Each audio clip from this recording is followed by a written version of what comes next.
This is how the cut slot method works. The cut will push the latch inside just like this. And after push, the door will unlock.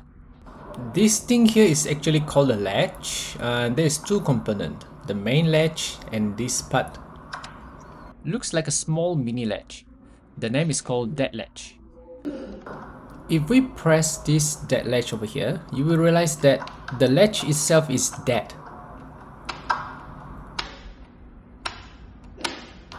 No matter how I press it using my thumb, I cannot.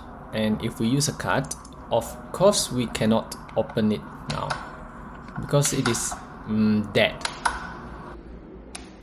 So during the installation, we want to fit this in a way that this one doesn't go into the hole. So like this. Imagine we close the door. This is how. Yes, we want it like this. We don't want this one to go in, right? Not like this. This is no. We want it just like this. Okay. If it happens like this, I cannot push. It will stuck halfway in the middle. Whereas once this one comes into the picture, now I can push it fully in.